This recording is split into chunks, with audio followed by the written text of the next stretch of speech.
The debate में आपका स्वागत है। आज हम एक ऐसे विषय पर बात कर रहे हैं जो सॉफ्टवेयर डेवलपमेंट में अक्सर नज़रअंदाज हो जाता है। बिल्कुल। लेकिन असल में ये पूरी टीम की सफलता या विफलता तय करता है ना? एकदम सही। हम बात कर रहे हैं एजाइल डॉक्यूमेंटेशन की। मेरा मतलब है, सोचिए कि आप एक गगनचुंबी इमारत बना रहे हैं। पुराने तरीके में आपके पास हर एक पाइप, हर तार और हर बीम का एक बहुत ही भारी भरकम नक्शा होता है। ईंट रखने से पहले ही सब कुछ तय होता है। हाँ बिल्कुल वही। लेकिन आधुनिक सॉफ्टवेयर विकास में, खासकर एजाइल के माहौल में, वो भारी भरकम नक्शा कहीं गायब हो जाता है। टीमें इमारत को तब बना रही होती हैं जब लोग पहले से ही निचली मंजिलों में रह रहे होते हैं। वे जरूरत के हिसाब से पाइपलाइन बिछा रहे हैं। और दस्तावेज उसी समय रियल टाइम में काम के साथ साथ बनाए जा रहे हैं। लेकिन एक प्रोजेक्ट मैनेजर के नजरिए से, जो टीम के जोखिम और दक्षता को मैनेज कर रहा है, देखो, ये परिदृश्य किसी बुरे सपने से कम नहीं है। और यही हमारी आज की बहस का मुख्य सवाल है। क्या एजाइल का ये जस्ट इन टाइम रवैया है, क्या वो सचमुच टीमों को तेज और अधिक कुशल बनाता है? या फिर, जैसा कि मैं मानती हूँ, ये केवल ज्ञान के विनाश और दीर्घकालिक अकुशलता का कारण बनता है। सही कहा। क्या कम दस्तावेज लिखना चपलता का प्रतीक है, या ये संस्थागत ज्ञान को खतरे में डालने वाली एक लापरवाही है? आज हम इसी पर चर्चा करेंगे। हम ज्ञान प्रबंधन रणनीतियों, आधुनिक डेवऑप्स प्रवृत्तियों और बाउंड्री आर्टिफैक्ट्स के उपयोग पर बात करेंगे। हाँ, और हम NODLA शोध परियोजना द्वारा उजागर किए गए नॉन टेक्निकल डेट के साक्ष्यों पर भी गहराई से नजर डालेंगे। बिल्कुल। तो मेरा रुख ये है कि आधुनिक एजाइल तकनीकें, विशेष रूप से डॉक्यूमेंटेशन एज कोड और ऑटोमेशन, दस्तावेजीकरण का सबसे कुशल तरीका है। और मैं इस धारणा को चुनौती दूंगी। मेरा तर्क ये है कि एजाइल का दस्तावेजीकरण के प्रति ये हल्का रवैया एक बहुत बड़ा धोखा है, जो भयंकर प्रोसेस डेट का कारण बनता है। तो चलिए इस पर विस्तार से बात करते हैं। मेरा मानना है कि एजाइल ने हमें उस अनावश्यक और भारी भरकम प्रक्रिया से मुक्ति दिलाई है, जहां हम ऐसे दस्तावेज लिखते थे जो कोड के प्रोडक्शन में जाने से पहले ही पुराने हो जाते थे। अगर हम आज के आधुनिक डेवऑप्स ट्रेंड्स को देखें, तो डॉक्यूमेंटेशन एज कोड ने गेम को पूरी तरह से बदल दिया है। अब दस्तावेज किसी अलग फोल्डर में पड़ी कोई डेड वर्ड फाइल नहीं है। हाँ, वो सीधे आपके सोर्स कोड के साथ गिट रिपोजिटरी में रहती है। बिल्कुल। और इसका मैकेनिज्म बहुत सीधा है। जब कोई डेवलपर कोड में बदलाव करता है, तो उसे उसी पुल रिक्वेस्ट में संबंधित दस्तावेज को भी अपडेट करना होता है। यह कोड रिव्यू का हिस्सा बन जाता है। सुनने में तो ये थ्योरी बहुत आकर्षक लगती है ना? इससे ये सुनिश्चित होता है कि डेवलपर्स को हमेशा वही जानकारी मिले जो सिस्टम की वर्तमान स्थिति को दर्शाती है। वे अपने IDE में ही रहते हैं, मार्कडाउन फाइल अपडेट करते हैं और काम खत्म। यह दक्षता है। मैं मानती हूँ, थियरी अच्छी है, डेवलपर अपने फ्लो में है, कोड और डॉक्स एक साथ अपडेट हो रहे हैं। लेकिन असल दुनिया में, खासकर जब हम बड़े प्रोजेक्ट्स को देखते हैं, तो सच्चाई काफी अलग होती है। अच्छा, कैसे? देखो, एजाइल का पूरा ढांचा walking software over comprehensive documentation के सिद्धांत पर खड़ा है। इस वजह से टीमें मुख्य रूप से अनौपचारिक बातचीत पर निर्भर हो जाती हैं। शोध इसे टैसिट नॉलेज कहता है। हाँ, टैसिट नॉलेज। इसका मतलब है कि सिस्टम कैसे काम करता है, ये जानकारी दस्तावेजों में नहीं, बल्कि केवल चंद सीनियर डेवलपर्स के दिमाग में बंद होती है। आप स्टैंड अप मीटिंग्स कर रहे हैं, जो अच्छे हैं, लेकिन ये ज्ञान हवा में तैरता रहता है। मैं समझता हूँ आप क्या कह रही हैं। अब सोचिए, वो मुख्य डेवलपर जिसने उस जटिल पेमेंट गेटवे को डीबग किया था, वो 2 हफ्ते की छुट्टी पर चला जाता है या वो कंपनी छोड़ देता है। अचानक वो पूरा टैसिट नॉलेज उसके साथ दरवाजे के बाहर चला जाता है। पीछे जो बचता है वो है एक बहुत बड़ा ऑर्गेनाइजेशनल डेट। आप जिसे चपलता कह रही हैं, वो दरअसल भविष्य के लिए एक बहुत बड़ा जोखिम है। मैं ये नहीं कह रहा कि ज्ञान का खो जाना कोई समस्या नहीं है, लेकिन आप ये मान रहे हैं कि अगर हमने 100 पन्नों का एक तकनीकी दस्तावेज लिख लिया होता, तो वो डेवलपर के जाने के बाद हमारी मदद करता? कम से कम हमारे पास कुछ तो होता। क्या सच में ऐसा होता? मेरा मतलब है, हम दोनों जानते हैं कि ऐसे लंबे दस्तावेजों को कोई नहीं पढ़ता और वे हमेशा आउट ऑफ डेट होते हैं। एजाइल में ज्ञान नष्ट नहीं होता, बस उसका स्वरूप बदल जाता है। स्वरूप बदल जाता है? हाँ, ये यूजर स्टोरीज, स्वचालित टेस्ट केसेस और कंटिन्यूअस इंटीग्रेशन के लॉग्स में मौजूद रहता है। जब हम कहते हैं कि ज्ञान टैसिट है, तो हम ये भूल जाते हैं कि आधुनिक टूलिंग उस ज्ञान को लगातार कैप्चर कर रही है। लेकिन यही तो सबसे बड़ी खामी है। आधुनिक टूलिंग केवल उस हिस्से को कैप्चर करती है जिस पर उस समय काम हो रहा है। शोध स्पष्ट रूप से दर्शाता है कि अजाइल की ये पर्सनलाइजेशन रणनीति टीमों को टनल विजन का शिकार बना देती है। Tunnel vision? बिल्कुल। जब डेवलपर को एक जीरा टिकट मिलता है तो उसका पूरा ध्यान सिर्फ उस फीचर को पूरा करने पर होता है। वे तात्कालिक समस्याओं को सुलझा लेते हैं, लेकिन वे प्रोडक्ट का बड़ा चित्र या बिग पिक्चर पूरी तरह खो देते हैं। ये एक दिलचस्प पॉइंट है। वे ये नहीं देख पाते कि उनका लिखा हुआ कोड सिस्टम के अन्य हिस्सों को कैसे प्रभावित कर रहा है। यूजर स्टोरीज आपको सिर्फ ये बताती हैं कि यूजर क्या करना चाहता है। हाँ। वे ये नहीं बताती कि इस फीचर के जुड़ने से डेटाबेस के लोड पर क्या असर पड़ेगा। ये एक ऐसी कार चलाने जैसा है जिसमें आपकी हेडलाइट्स केवल अगले 10 मीटर का रास्ता दिखा रही हैं। आपकी बात का एक हिस्सा सही है कि टनल विजन एक चुनौती हो सकती है, लेकिन देखो, इस बड़े चित्र को बनाए रखने का तरीका मैनुअल दस्तावेजीकरण नहीं है। तो फिर क्या है? आज के समय में हम ऑटोमेटिक कोड जनरेटर्स और डायनेमिक आर्किटेक्चर टूल्स का उपयोग करते हैं। ऐसे टूल्स हैं जो सीधे आपके सोर्स कोड को स्कैन करते हैं और रियल टाइम में आर्किटेक्चर डायग्राम बना देते हैं। इसका मतलब है कि बड़ा चित्र केवल किसी आर्किटेक्ट के दिमाग में नहीं है, वो कोड के ढांचे में ही बना हुआ है। क्या आपको नहीं लगता कि जो दस्तावेज सीधे सिस्टम के व्यवहार से जनरेट हो रहा है वो अधिक विश्वसनीय है? मैं सहमत हूं कि वो विश्वसनीय है, लेकिन वो जनरेटेड डायग्राम आपको केवल ये बताएगा कि सिस्टम क्या कर रहा है। वो आपको ये कभी नहीं बताएगा कि सिस्टम ऐसा क्यों कर रहा है। कोड और ऑटोमेटेड टूल्स आपको व्हाट और हाउ तो बता सकते हैं, लेकिन व्हाई नहीं। कोई विशेष आर्किटेक्चरल निर्णय क्यों लिया गया था, हमने वो ओपन सोर्स लाइब्रेरी क्यों चुनी। हाँ, वो व्हाई महत्वपूर्ण है। बिल्कुल। ये इंटेंट या इरादा उन बड़े दस्तावेजों और डिजाइन डिसीजन रिकॉर्ड्स में दर्ज होता था। जब वो क्यों गायब हो जाता है तो भविष्य में आने वाले डेवलपर्स वही पुरानी गलतियां दोहराते हैं। लेकिन एक मिनट, डिजाइन डिसीजन रिकॉर्ड्स यानी ADRs, वे तो बिल्कुल डॉक्यूमेंटेशन एज कोड का ही हिस्सा है। वे गिट में ही रखे जाते हैं। हम उन्हें छोड़ नहीं रहे, हम बस उन्हें कोड के करीब ला रहे हैं। चलिए इसे एक बड़े परिप्रेक्ष्य में देखते हैं जहां केवल एक टीम काम नहीं कर रही है।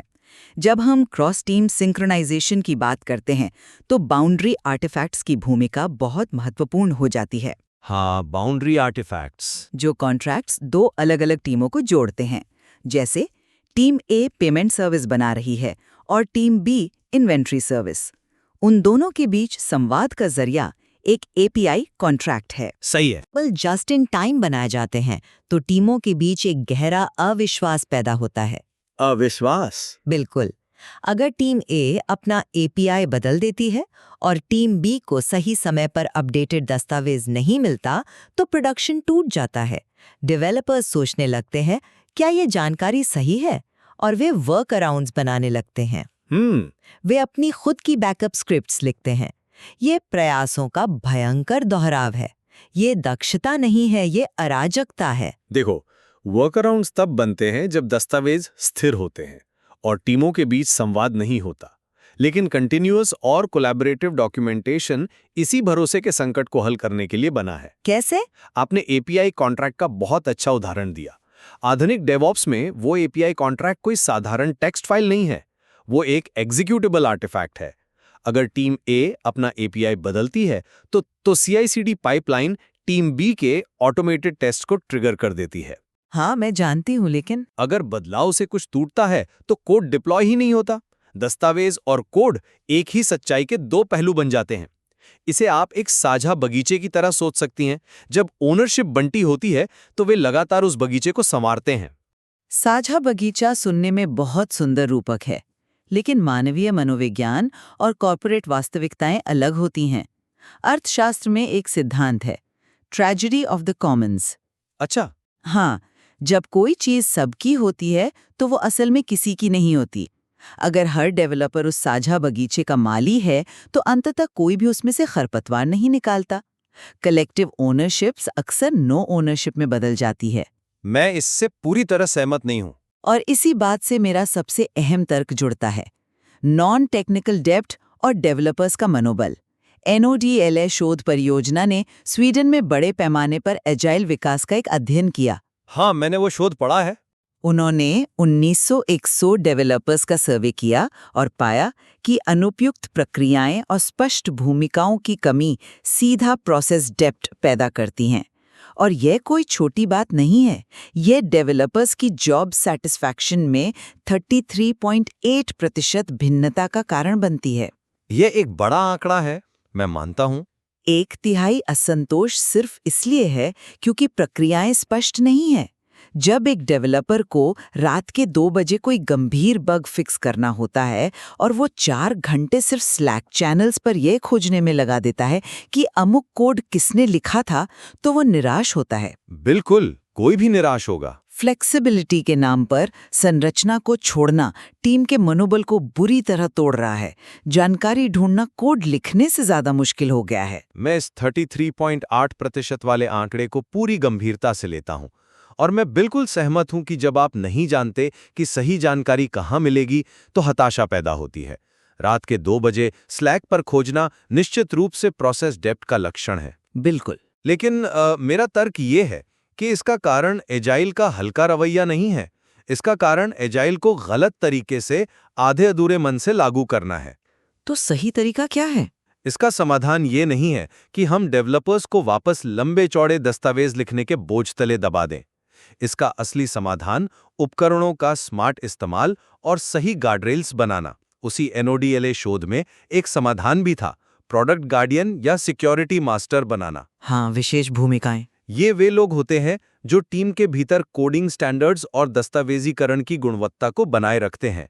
वे स्क्रम सेरेमनी के अंदर ही काम करते हैं, कोई अलग से पुलिसिंग नहीं करते। आपको पुराने भारी दस्तावेजों की जरूरत नहीं है, आपको बस स्पष्ट जवाबदेही चाहिए। ये गार्डियन वाला मॉडल तभी काम करता है जब लोग एक ही ऑफिस में बैठे हों और ज्ञान का प्रवाह प्राकृतिक रूप से हो रहा हो। लेकिन आज की वास्तविकता को देखिए, हमारी टीमें हाइब्रिड हैं या पूरी तरह से रिमोट काम कर रही हैं। रिमोट काम ने चीजें बदली हैं। हाँ, शोध इसे सोशल फ्रैगमेंटेशन कहता है। जब आप ऑफिस में होते थे तो आप चाय के ब्रेक पर किसी से कुछ भी पूछ सकते थे, वो टैसिट नॉलेज ट्रांसफर हो जाता था। लेकिन जूम और स्लैक के माहौल में वो सहजता खत्म हो गई है। यह सच है। अगर आपके पास एक ठोस औपचारिक दस्तावेजीकरण प्रक्रिया नहीं है तो नए कर्मचारियों को ऑनबोर्ड करना एक सजा बन जाता है। वो ये पूछने में झिझकता है कि ये सिस्टम कैसे काम करता है, क्योंकि उसे डर होता है कि वो दूसरों का समय बर्बाद कर रहा है। मैं रिमोट काम की इस चुनौती से पूरी तरह सहमत हूं, लेकिन फिर से इसका हल पुराने तरीके नहीं है। कमिटीज ऑफ प्रैक्टिस और सहयोगात्मक तकनीकों को देखिए, जैसे मॉब प्रोग्रामिंग। Mob programming? हाँ, जब पूरी टीम एक साथ मिलकर एक जटिल समस्या का समाधान करती है तो ज्ञान किसी एक व्यक्ति के दिमाग में कैद नहीं रहता। और जब हम दस्तावेजीकरण को इंटरैक्टिव बनाते हैं, जैसे रन करने योग्य ट्यूटोरियल्स, तो नए डेवलपर्स सिस्टम के साथ प्रयोग करके सीखते हैं। दस्तावेजीकरण को एक सहायक की तरह काम करना चाहिए, बाधा की तरह नहीं। लेकिन देखो, मॉब प्रोग्रामिंग जैसी तकनीकें समय और संसाधनों की भारी मांग करती हैं। अगर 6 डेवलपर्स एक साथ एक ही फीचर पर काम कर रहे हैं सिर्फ इसलिए कि ज्ञान साझा हो सके, तो क्या यह सच में दक्षता है? लंबी अवधि में हाँ। ये ज्ञान प्रबंधन का एक बेहद महंगा तरीका है। और सबसे बड़ा सवाल ये है कि जब वो सेशन खत्म होता है तो क्या पीछे कोई ऐसा ठोस निशान छूटता है जो 6 महीने बाद टीम में शामिल होने वाले नए व्यक्ति के काम आ सके? हमने कोई स्थायी संपत्ति नहीं बनाई। खैर, हमारी चर्चा काफी गहरी और विचारोत्तेजक रही है। अपने तर्कों को समेटते हुए मैं यही कहूंगा कि आधुनिक सॉफ्टवेयर डेवलपमेंट में गति और सटीकता दोनों जरूरी हैं, और डॉक्यूमेंटेशन एज कोड और ऑटोमेटेड पाइपलाइंस यही संतुलन प्रदान करती हैं। वे मैनुअल काम को हटाकर डेवलपर्स को समस्या सुलझाने पर ध्यान केंद्रित करने देती हैं। ये आज की तेज तरार दुनिया के लिए एक स्मार्ट दृष्टिकोण है। और मैं अपने इस रुख पर कायम रहूंगी कि केवल गति के नाम पर हम एक बहुत बड़ा अदृश्य कर्ज इकट्ठा कर रहे हैं। अत्यधिक अनौपचारिक ज्ञान साझाकरण शायद कुछ समय के लिए तेज लगे, लेकिन लंबी अवधि में ये भ्रम और टीम के बर्नआउट का कारण बनता है। बिना उचित बाउंड्री आर्टिफैक्ट्स के आप जो हासिल करते हैं वो चपलता नहीं बल्कि एक ढांचागत अराजकता है। आप तेज तो भाग रहे हैं, लेकिन शायद आपको खुद नहीं पता कि आप कहाँ जा रहे हैं। लेकिन मुझे लगता है कि इस तीखी बहस के बावजूद हम दोनों एक बात पर पूरी तरह से सहमत हैं। ज्ञान को टीम के भीतर साइलोज में या सिर्फ कुछ लोगों के दिमाग में कैद होने से बचाना सबसे ज्यादा जरूरी है। बिल्कुल, और इस प्रवाह के लिए सबसे बड़ी शर्त तकनीकी उपकरण नहीं बल्कि मनोवैज्ञानिक सुरक्षा है। एकदम सही। अगर लोग ये कहने में सुरक्षित महसूस नहीं करते कि मुझे ये सिस्टम समझ नहीं आ रहा है, तो कोई भी प्रक्रिया काम नहीं करेगी। स्पष्ट ओनरशिप ही ज्ञान प्रबंधन की असली नींव है। बिल्कुल सही कहा आपने। तो हमारे श्रोताओं के लिए आज का अंतिम विचार यह है, अपनी टीम और अपनी परियोजनाओं की ओर देखिए।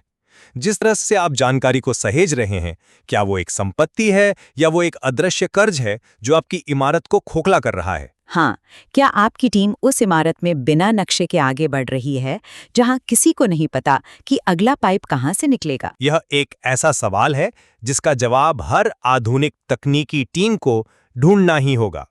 स्रोत सामग्री में इस जटिल विषय का गहराई से पता लगाने के लिए अभी और भी बहुत कुछ है। द डिबेट के इस विचारोत्तेजक अंक से जुड़ने के लिए आपका बहुत बहुत धन्यवाद।